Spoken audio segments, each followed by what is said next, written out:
Day 64, March 5th, and today we're going to go through Numbers chapters 19 through 21. The Lord said to Moses and Aaron, "This is a requirement of the law that the Lord has commanded. Tell the Israelites to bring you a red heifer without defect or blemish, and that has never been under a yoke. Give it to Eleazar the priest. It is to be taken outside the camp and slaughtered in his presence. Then Eleazar the priest is to take some of its blood on his finger and sprinkle it 7 times toward the front of the tent of meeting. While he watches, the heifer is to be burned, its hide, flesh, blood, and intestines. The priest is to take some cedar wood, hyssop, and scarlet wool, and throw them into the burning heifer. After that, the priest must wash his clothes and bathe himself with water. He may then come into the camp, but he will be ceremonially unclean until evening. The man who burns it must also wash his clothes and bathe with water, and he too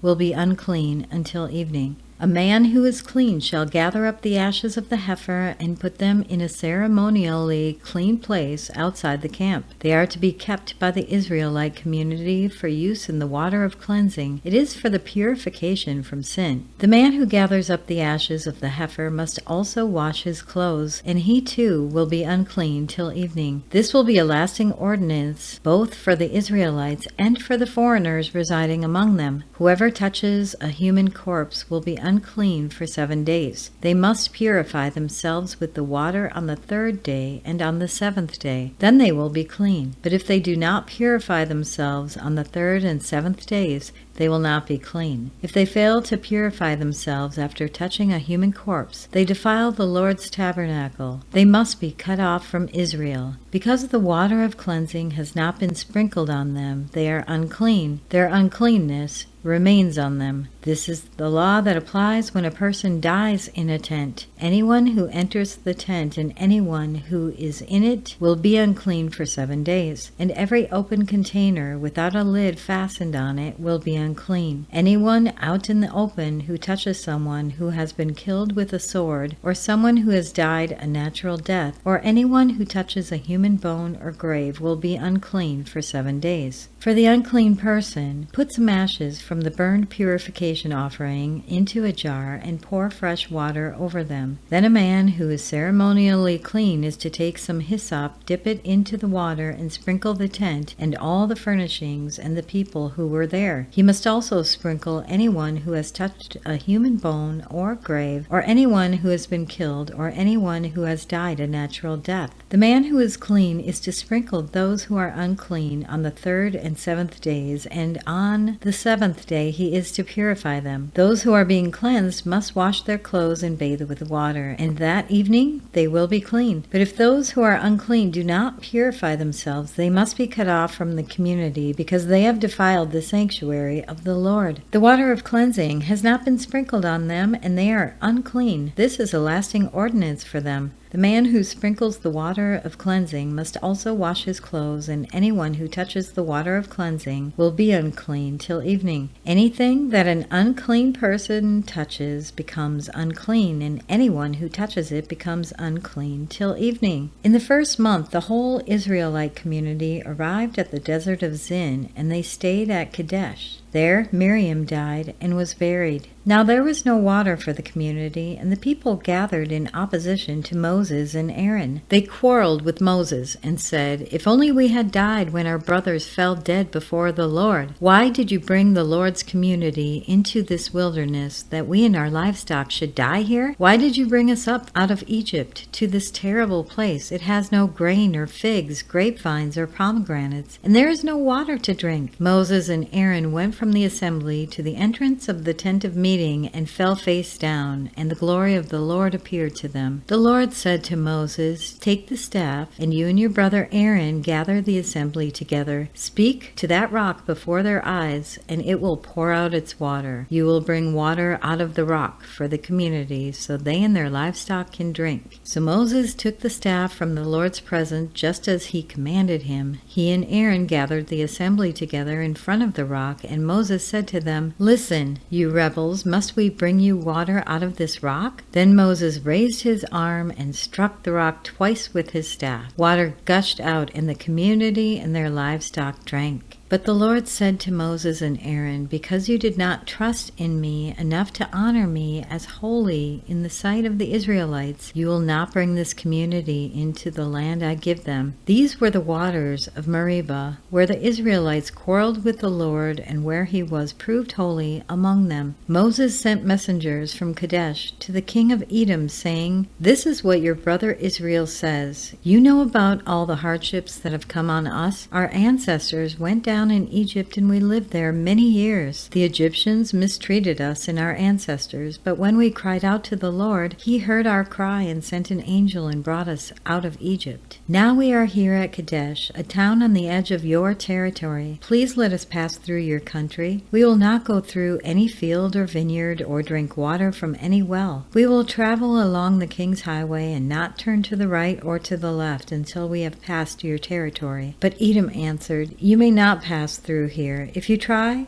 we will march out and attack you with the sword. The Israelites replied, We will go along the main road, and if we or our livestock drink any of your water, we will pay for it. We only want to pass through on foot, nothing else. Again they answered, You may not pass through. Then Edom came out against them with a large and powerful army. Since Edom refused to let them go through their territory, Israel turned away from them. The whole Israelite community set out from Kadesh and came to Mount Hor. At Mount Hor, near the border of Edom, the Lord said to Moses and Aaron, Aaron will be gathered to his people. He will not enter the land I give to the Israelites, because both of you rebelled against my command at the waters of Meribah. Get Aaron and his son Eleazar and take them up Mount Hor. Remove Aaron's garments and put them on his son Eleazar, for Aaron will be gathered to his people. He will die there. Moses did as the Lord commanded. They went up to Mount Hor in the sight of the whole community. Moses removed Aaron's garments and put them on his son Eleazar, and Aaron died there on top of the mountain. Then Moses and Eleazar came down from the mountain, and when the whole community learned that Aaron had died, all the Israelites mourned for him 30 days. When the Canaanite king of Arad, who lived in the Negev, heard that Israel was coming along the road to Atharim, he attacked the Israelites and captured some of them. Then Israel made this vow to the Lord, If you will deliver these people into our hands, we will totally destroy their cities. The Lord listened to Israel's plea and gave the Canaanites over to them. They completely destroyed them and their towns, so the place was named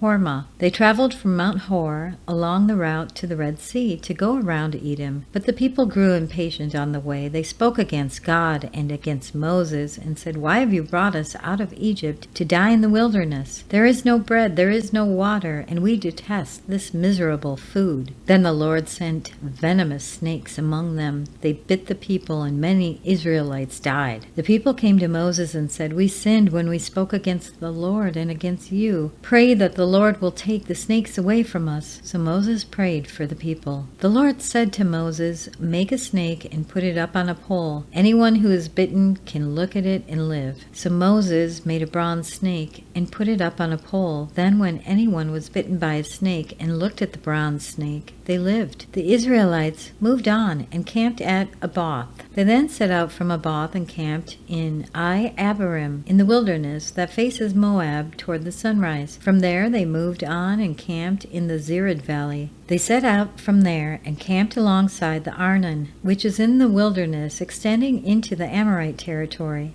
The Arnon is the border of Moab between Moab and the Amorites. That is why the Book of Wars of the Lord says, Zahab and Suphah and the ravines, the Arnon and the slopes of the ravines that lead to the settlement of Ar and lie along the border of Moab. From there they continued on to Beer, the well where the Lord said to Moses, Gather the people together, and I will give them water. Then Israel sang this song, Spring up, O well, sing about it, about the well that the princes dug, that the nobles of the people sank, the nobles with scepters and staffs. Then they went from the wilderness to Mattanah, from Mattanah to Nalil, from Nalil to Bamoth, and from Bamoth to the valley in Moab, where the top of Pisgah overlooks the wasteland. Israel sent messengers to say to Sihon king of the Amorites, "Let us pass through your country. We will not turn aside into any field or vineyard or drink water from any well. We will travel along the king's highway until we have passed through your territory." But Sihon would not let Israel pass through his territory. He mustered his entire army and marched out into the wilderness against Israel. When he reached Jahaz, he fought with Israel. Israel, however, put him to the sword and took over his land from the Arnon to the Jabbok, but only as far as the Ammonites, because their border was fortified. Israel captured all the cities of the Amorites and occupied them, including Heshbon and all its surrounding settlements. Heshbon was the city of Sihon king of the Amorites, who had fought against the former king of Moab and had taken from him all his land as far as the Arnon. That is why the poets say, "Come to Heshbon and let it be rebuilt. Let Sihon's city be restored. Fire went out from Heshbon, a blaze from the city of Sihon. It consumed Ar of Moab, the citizens of Arnon's heights. Woe to you, Moab! You are destroyed,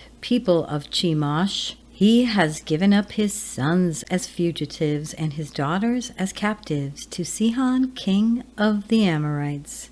But we have overthrown them. Heshbon's dominion has been destroyed all the way to Dibon. We have demolished them as far as Nophah, which extends to Medeba. So Israel settled in the land of the Amorites. After Moses had sent his spies to Jazer, the Israelites captured its surrounding settlements and drove out the Amorites who were there. Then they turned and went up along the road toward Bashan, and Og, king of Bashan, and his whole army marched out to meet them in battle at Edrei. The Lord said to Moses, "Do not be afraid of him, for I have delivered him into your hands along with his whole army and his land. Do to him what you did to Sihon, king of the Amorites, who reigned in Heshbon." So they struck him down, together with his sons and whole army, leaving them no survivors, and they took possession of his land. And that concludes today's reading. If you have thoughts to share or questions to ask, we do fellowship in Telegram and on the X community for the Chronological Bible Study. You can find links to those in the description. I really encourage everyone to ask questions. Don't hold back. No question is silly or stupid, and we're all learning. We're learning together. We want to help each other. We want to build up that fellowship. Thank you so much for listening to today's reading, and we will be back tomorrow with our next one. Have a blessed day, my friends. While shepherds kept their watching o'er silent flocks by night, behold, throughout the heavens there shone a holy light. Go tell it on the mountain, over the hills and everywhere.